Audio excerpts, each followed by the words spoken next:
ठीक है, चलिए आज का क्लास स्टार्ट करते हैं। तो हम सबसे पहले देखते हैं magnetic field at the centre of nth orbit. देखिए इलेक्ट्रॉन एक चार्ज है, ठीक है। एक चार्ज जब मोशन करता है तो उसके कारण क्या आ जाता है, वहां पे करंट आ जाता है। अब इलेक्ट्रॉन न्यूक्लियर के चारों ओर सर्कुलर पाथ में मोशन कर रहा है, तो अगर चार्ज पार्टिकल मोशन कर रहा है तो वहां करंट भी होगा। और करंट अगर कुछ इस तरीके से मोशन करे तो सेंटर पे जो मैग्नेटिक फील्ड की वैल्यू हमने देख रखी थी वो कुछ इतना आता था। हमने ये वैल्यू कहाँ पे देखा था, magnetic field magnetic effect of current जब पढ़ा था तब वहां पे हमने ये फॉर्मूला देखा था, ठीक है। आई को हम यहाँ पे क्या लिख सकते हैं, E डिवाइड बाई टी। ई क्या है, इलेक्ट्रॉन का चार्ज है। आई क्या होता है, चार्ज डिवाइड बाई टाइम, ठीक है। तो ये लिख दिया हमने I बराबर E डिवाइड बाई टी। अब देखिए म्यू नॉट E और टू क्या है, कांस्टेंट है। बचा क्या, R और T। R प्रोपोर्शनल था n स्क्वायर के और T प्रोपोर्शनल था n की पावर क्यूब के। तो B प्रोपोर्शनल हो जाएगा 1 डिवाइड बाई n की पावर 5 के, ठीक है। इससे क्वेश्चन पूछा गया है लास्ट प्रीवियस ईयर पे, तो ये हमें याद रखना है। बस पूरा का पूरा वैल्यू नहीं निकालना है, हमें याद रखना है B प्रोपोर्शनल होता है 1 डिवाइड बाई n की पावर 5 के। हम पूरा का पूरा वैल्यू भी निकाल सकते हैं, R का वैल्यू रख के और T का वैल्यू रख के, ठीक है। अब हम देख लेते हैं कि किसी ऑर्बिट में इलेक्ट्रॉन अगर मोशन में है तो उसका एनर्जी क्या होगा उस ऑर्बिट में। सबसे पहले हम देखेंगे काइनेटिक एनर्जी के बारे में, फिर हम देखेंगे पोटेंशियल एनर्जी के बारे में, फिर देखेंगे टोटल एनर्जी के बारे में, ठीक है। तो काइनेटिक एनर्जी के लिए हम क्या लिख सकते हैं, हाफ एम वी स्क्वायर। अब v का वैल्यू हम निकाल चुके हैं, अब उस वैल्यू को अगर हम यहाँ पे लाके पुट कर दे तो हमारा काइनेटिक एनर्जी का वैल्यू कुछ इतना आ जाएगा। सिंपल है, लाके बस v का वैल्यू पुट करना है तो हमारा काइनेटिक एनर्जी कुछ इतना आ जाएगा।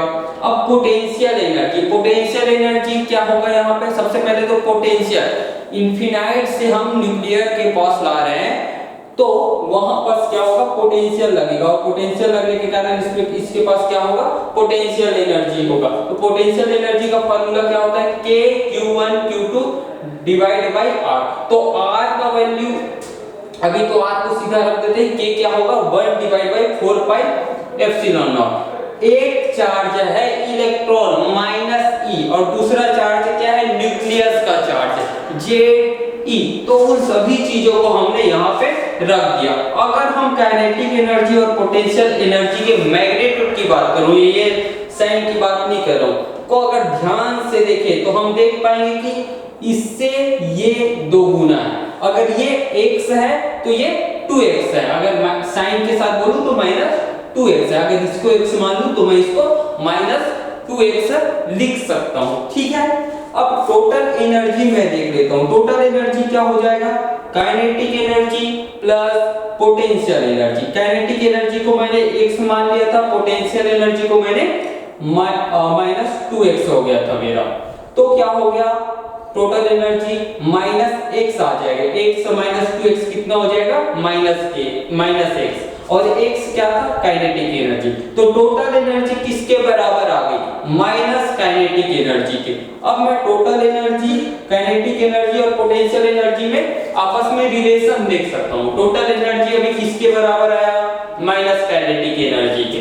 और यहां से हम देख सकते हैं कि पोटेंशियल एनर्जी का मैग्नीट्यूड काइनेटिक एनर्जी के मैग्नीट्यूड से 2 गुना है। तो तीनों में मैंने रिलेशन लिख दिया भाई कि जो टोटल एनर्जी है equal to minus kinetic energy equal to potential energy divide by 2।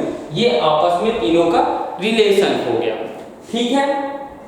अब तीनों के बीच ग्राफ बना देता हूं, तीनों का ग्राफ बना देता हूं किसके साथ, R के साथ। ये एनर्जी वाला एक्सिस हो गया, ये R वाला एक्सिस हो गया। R क्या है, रेडियस है, ठीक है, ऑर्बिट का रेडियस।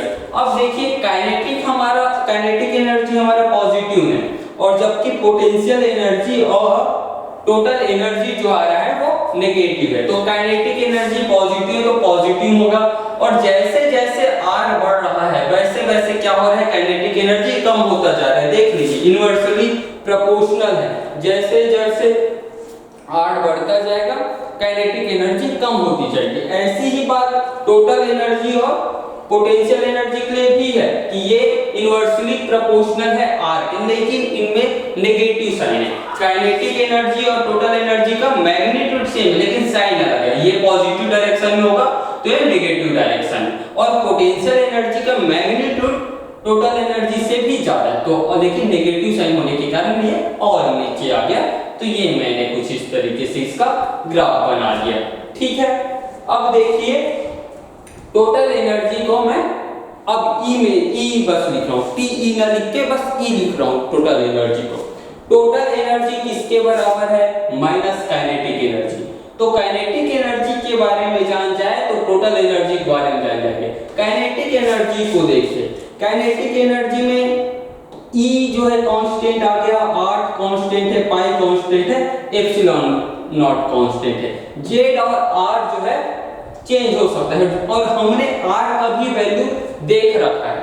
R का वैल्यू अगर मैं डाल दूं और सभी चीजों का वैल्यू पुट कर दूं जो जो कांस्टेंट है वहां, तो हमारा काइनेटिक एनर्जी या बोलो काइनेटिक एनर्जी पता चल गया। तो टोटल एनर्जी का जो वैल्यू आएगा कुछ इतना आएगा, -13.6 Z का स्क्वायर डिवाइड बाय n का स्क्वायर, और ये जो वैल्यू आया है वो इलेक्ट्रॉन वोल्ट में है।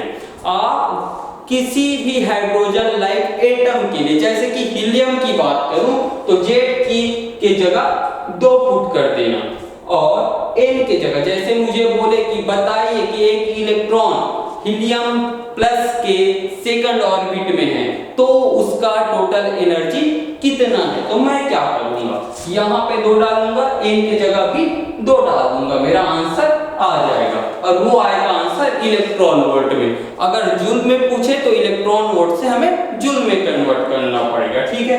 अब एक चीज देखिए कि ये जो एनर्जी में जो है माइनस साइन, ये माइनस साइन बताता क्या बात है, ये बताता है कि हमारा जो इलेक्ट्रॉन है वो बाउंड है, उसके ऊपर अट्रैक्शन फोर्स लग रहा है, ये नेगेटिव साइन इस बात को बताता है। अगर उसे ये जो बाउंड है उससे बाहर निकालना है तो हमें एनर्जी देनी पड़ेगी, इससे ये बात का पता चलता है, ठीक है। अब मैं हाइड्रोजन एटम के लिए एनर्जी देख लेता हूँ। ऑर्बिटल हमारा कंटिन्यूअस तो नहीं हो सकता, ये ऑर्बिटल हो गया पहला, फिर दूसरा अलग जगह पे होगा, फिर थोड़ी दूर में तीसरा होगा। तो इन सभी के एनर्जी के बारे में देख लेता हूँ कि पहले का एनर्जी क्या होगा, दूसरे वाले का क्या होगा, n बराबर 3 का क्या होगा। तो सबसे पहले n बराबर 1 से स्टार्ट करते हैं, तो n बराबर 1 रख देता हूँ, हाइड्रोजन की बात कर रहा हूँ तो Z बराबर 1 रख दूंगा, वैल्यू मेरा कुछ इतना आएगा, ठीक है। अब n बराबर 2 रखूं तो इतना, n बराबर 3 रखूं तो इतना, n बराबर 4 रखूं तो इतना, Z तो 1 है। यहाँ पे हम देख सकते हैं कि n के इनवर्सली प्रोपोर्शनल है टोटल एनर्जी, यानी कि जैसा जैसा n बढ़ता जाएगा E की वैल्यू कम होती जाएगी। हमारा जो गैप है एनर्जी लेवल के बीच, हमारा जो गैप है वो भी घटते जा रहा है, ऐसा नहीं है कि बराबर चेंज हो रहा है कि यहाँ एक एनर्जी लेवल था फिर यहाँ फिर यहाँ फिर यहाँ, ऐसा नहीं कि गैप जो है बराबर है, गैप जो है घटते जा रहा है, पहले यहाँ था फिर यहाँ हो गया, फिर पास जैसे जैसे इंफिनाइट की ओर जाता जाएगा, एनर्जी लेवल है बहुत करीब आते जाएंगे, ठीक है। n जैसे जैसे बढ़ते जाएगा, n जब इंफिनाइट हो जाएगा तो ये 0 हो जाएगा, ठीक है। तो ये आपका हाइड्रोजन एटम के लिए अलग अलग एनर्जी है, ठीक है। अब देखिए हमने देखा था बोर मॉडल, जब हम देख रहे थे वहां पे, ये भी बोर मॉडल का ही है, लेकिन उसके जब पोस्टुलेट देख रहे थे तब वहां हमने पढ़ा था कि जब इलेक्ट्रॉन एक ऑर्बिट से दूसरे ऑर्बिट में कूदता है तो वो रेडिएशन छोड़ता है, हायर एनर्जी स्टेट से लोअर एनर्जी स्टेट में जब वो आएगा तो क्या करेगा, वो रेडिएशन छोड़ेगा। अब रेडिएशन है यानी कि ई इलेक्ट्रोमैग्नेटिक वेव है, तो उसके पास कुछ फ्रीक्वेंसी होगी, तो हम फ्रीक्वेंसी कैलकुलेट कर सकते हैं। कैसे करेंगे वो देखें। देखेंगे। अगर फ्रीक्वेंसी बोल रहा हूं तो हम उसका वेवलेंथ भी कैलकुलेट कर सकते हैं, ठीक है। और एनर्जी तो हम कैलकुलेट कर ही सकते हैं कि कैसे एनर्जी कैलकुलेट करेंगे। ये ऑर्बिट से ये ऑर्बिट में आ रहा है, इसको अगर मैं एन इनिशियल बोल देता हूँ, एन फाइनल बोल देता हूँ, कुछ भी नाम दे सकते हैं, n1 n2 भी रख सकता था। हमारी एनर्जी यहां से इलेक्ट्रॉन यहां पे आता है, ठीक है। तो यहां पे हम लिख सकते हैं, क्या लिख सकते हैं कि इसका एनर्जी माइनस इसका एनर्जी इतना रेडिएशन ये छोड़ेगा, ठीक है। तो इसके बारे में अभी हम देखेंगे, तब तक आप ये दोनों पार्ट लिख लीजिए, फिर हम आगे चलेंगे।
ठीक है, चलिए आगे बढ़ते हैं। अब देखिए मैंने क्या बोला कि इस ऑर्बिट से इस ऑर्बिट में आएगा तो रेडिएशन छोड़ेगा, और रेडिएशन का एनर्जी कितना होगा, E A I minus E A F, ये जो फोटोन निकलेगा उसकी एनर्जी होगी। ठीक है, इतना। अब इसी का यूज करके हम फ्रीक्वेंसी और वेवलेंथ निकाल सकते हैं। अगर हम फ्रीक्वेंसी निकाल ले तो फ्रीक्वेंसी का हमें पता है रिलेशन की वेवलेंथ के साथ क्या होता है। ठीक है, तो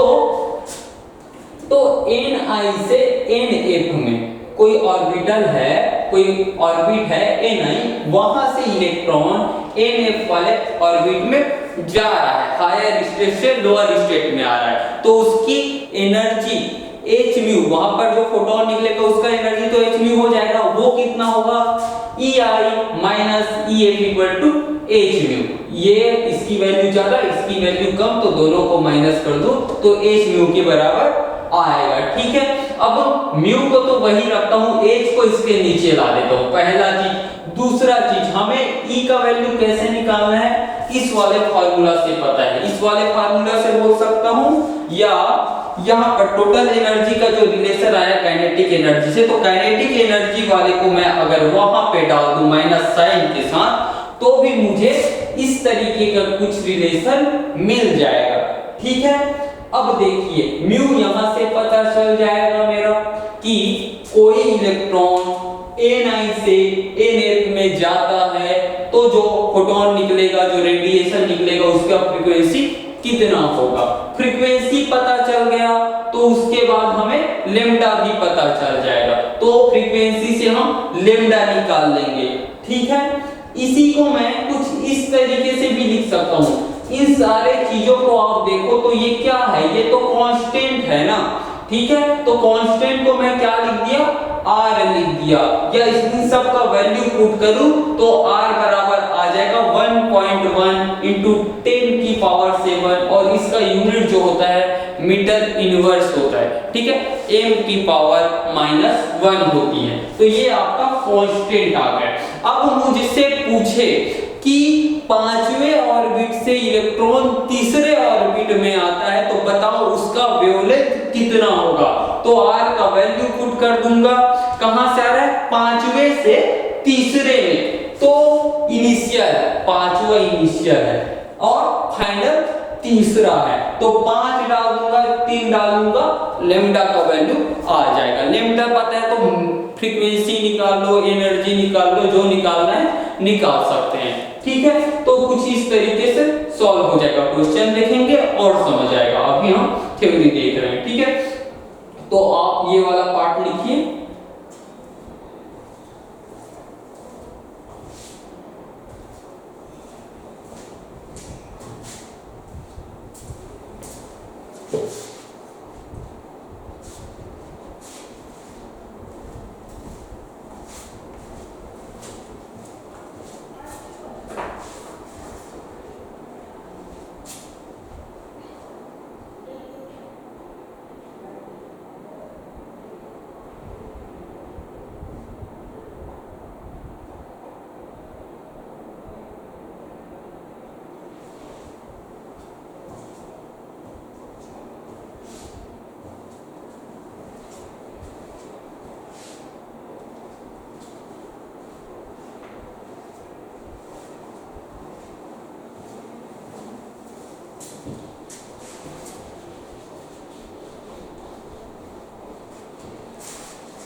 ठीक है, चलिए आगे बढ़ते हैं।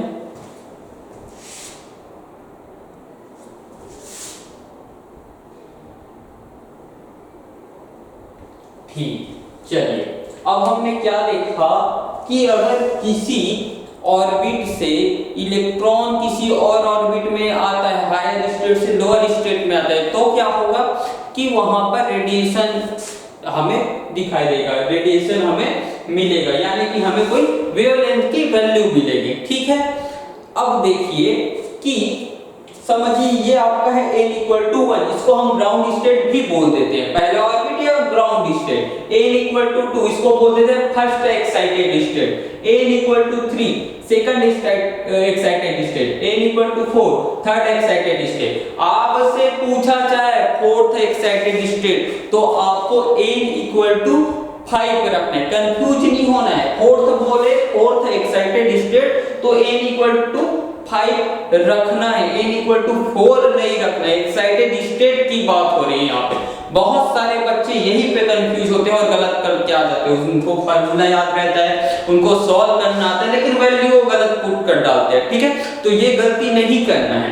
ठीक है, अब देखिए पहला चीज कि n इक्वल टू 2 से n इक्वल टू 1 में एक इलेक्ट्रॉन आए तो हमें क्या मिलेगा, कोई वेवलेंथ की वैल्यू मिल जाएगी। ठीक है, n इक्वल टू 3 से n इक्वल टू 1 में कोई इलेक्ट्रॉन आए तो भी कोई वैल्यू मिलेगा। n इक्वल टू 4 से n इक्वल टू 1 में कोई इलेक्ट्रॉन आए तो भी वैल्यू मिलेगा। ठीक है, तो किसी भी हायर स्टेट से n इक्वल टू 2 से n इक्वल टू 3 से n इक्वल टू 5 से n इक्वल टू 100 से n इक्वल टू 1000 से, वहां से इलेक्ट्रॉन अगर n इक्वल टू 1 में आता है तो अलग अलग वेवलेंथ की वैल्यू मिलेगी, हमें एक वेवलेंथ का सीरीज मिलेगा।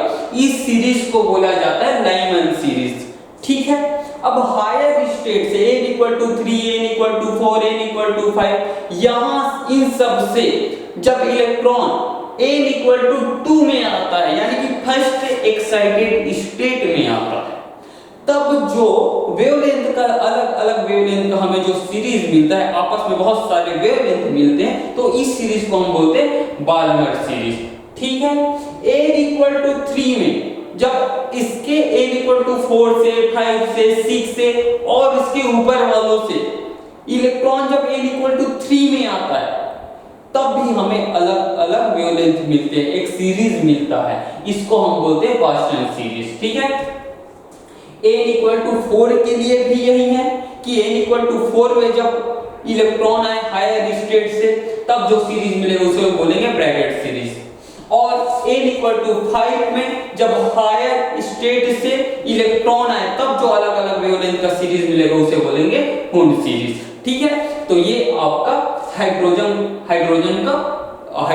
के लिए ये जो ग्राफ या ये जो डायग्राम बना है ये हाइड्रोजन एटम के लिए है, ये हाइड्रोजन एटम का स्पेक्ट्रम है। ठीक है, तो ये डायग्राम बनाइए, फिर हम आगे बढ़ेंगे।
ठीक है, चलिए आगे देखिए।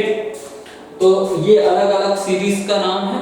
तो अभी हमने जिस हिसाब से ये डायग्राम देखा था स्पेक्ट्रल सीरीज का हाइड्रोजन एटम के लिए, तो यहाँ पर एन फाइनल, जो एन फाइनल है, अब एन फाइनल क्या है भाई, कुछ याद कीजिए, हमने क्या लिखा था, 1/λ = r 1 divide by n final का स्क्वायर माइनस 1/n इनिशियल का स्क्वायर, ये हमने फार्मूला लिखा था। ठीक है, तो एन फाइनल लाइमन के लिए 1 होगा, बाल्मर के लिए 2 होगा, 3 4 5, ये है आपका। एन इनिशियल अलग अलग वैल्यू हो सकता है, इसके लिए हो सकता है 2 हो सकता है, 3 हो सकता है, 4 हो सकता है, कुछ भी हो सकता है, तो सबके लिए टेबल में लिखा हुआ है। अब वेवलेंथ की अलग अलग हमें क्या मिलेगी, वैल्यू मिलेगी। ठीक है, तो वैल्यू को देख के हम जानते हैं, हमने जैसे कि हम इलेक्ट्रोमैग्नेटिक वेव जब हमने पढ़ा था, तो उस चैप्टर में क्या था कि वेवलेंथ के अलग अलग वैल्यू के लिए हम जानते थे कि ये यूवी है, ये विजिबल है, ये इंफ्रारेड है। ठीक है, तो जो वैल्यू मिलता है, जो कैलकुलेट करते हैं, आप भी कर सकते हैं, यहाँ वैल्यू पुट कर सकते हैं कि 1, एक को आप NF को 1 पुट करना, NF को 2 पुट करना, तो लैम्डा की एक वैल्यू आएगी।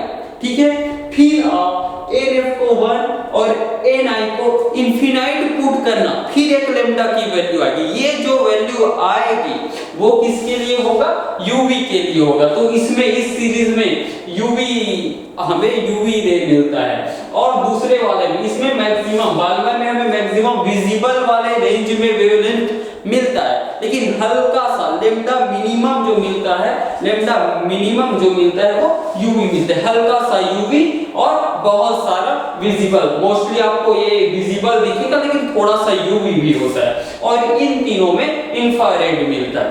ठीक है, तो ये आपका टेबल हो गया, ये आपका ग्राफ हो गया, ये आप टेबल लिख लीजिए। ठीक है, और आपका क्लास आज यही तक था, फिर अगला टॉपिक देखेंगे अगले क्लास में। Okay, thank you.